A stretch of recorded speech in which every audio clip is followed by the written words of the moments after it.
Good morning, friends. This is Colonel Ravi Nair here again on behalf of Crack SSB Masterclass.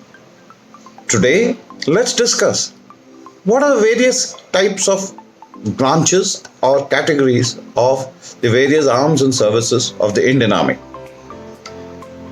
To put it in a broad perspective, the Indian Army is broadly divided into three main categories: the combat arms, the combat support arms, and the logistic units.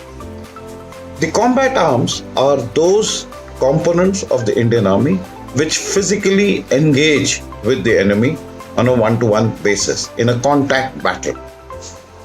The combat support arms may or may not fully engage in physical contact battle, but by deploying their resources, enhance the combat potential of the fighting forces.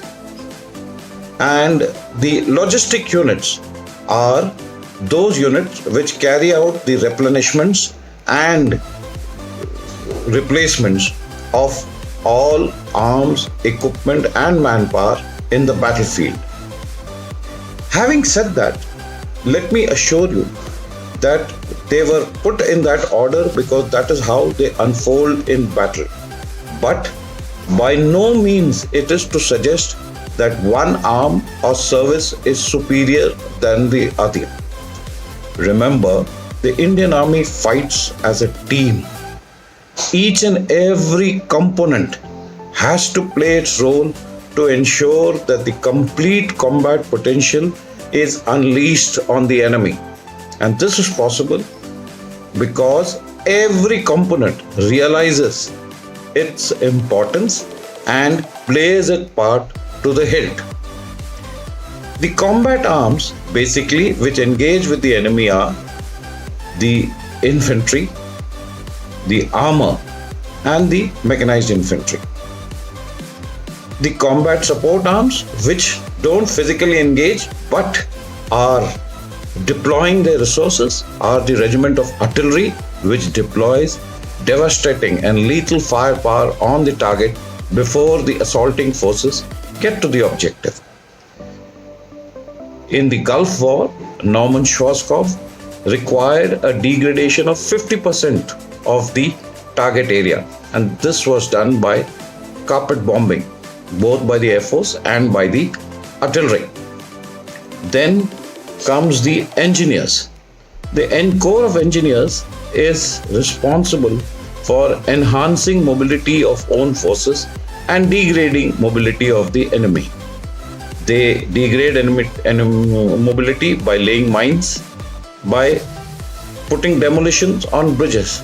They enhance our own mobility by laying bridges across obstacles, by building helipads, by building water point, and so many other tasks. Building shelters, bunkers, etc. Then comes the Army Air Defense, which in consonance and in conjunction with the Indian Air Force give close intimate support to the armed combat troops in the battlefield. They are basically responsible for giving the air cover to our troops operating in the area. Then comes the aviation. The aviation arm of the Indian Army is providing intimate combat support to our own troops, both mobility wise and firepower wise. Then comes the Corps of Signals.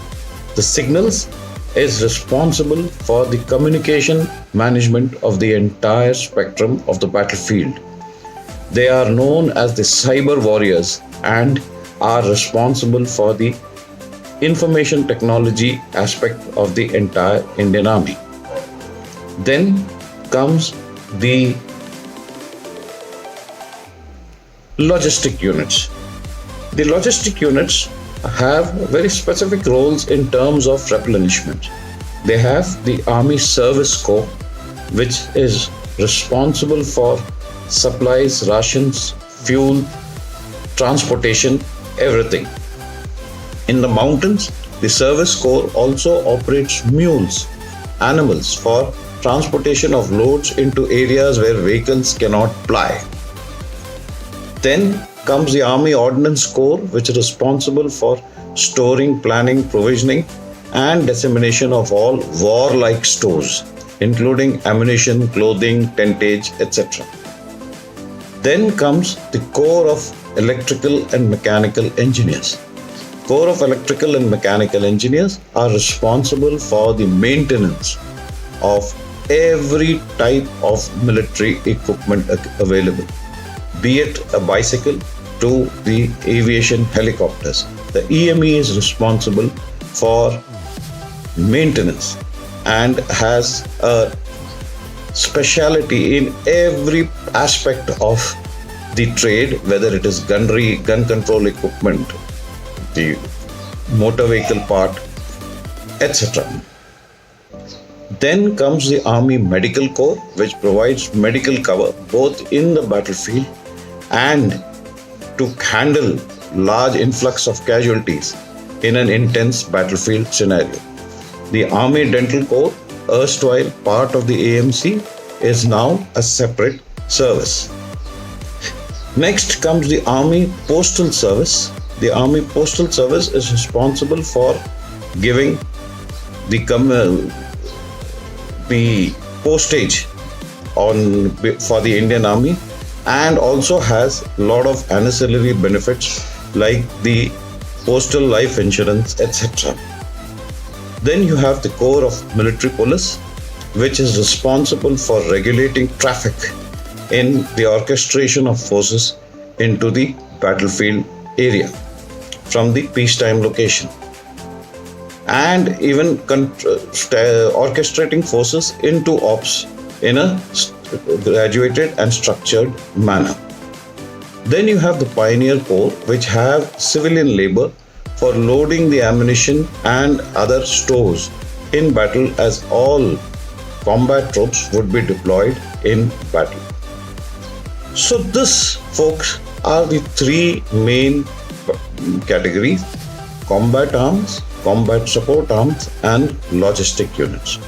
There are many more small arms and services like the INT Corps, the JAG branch and all.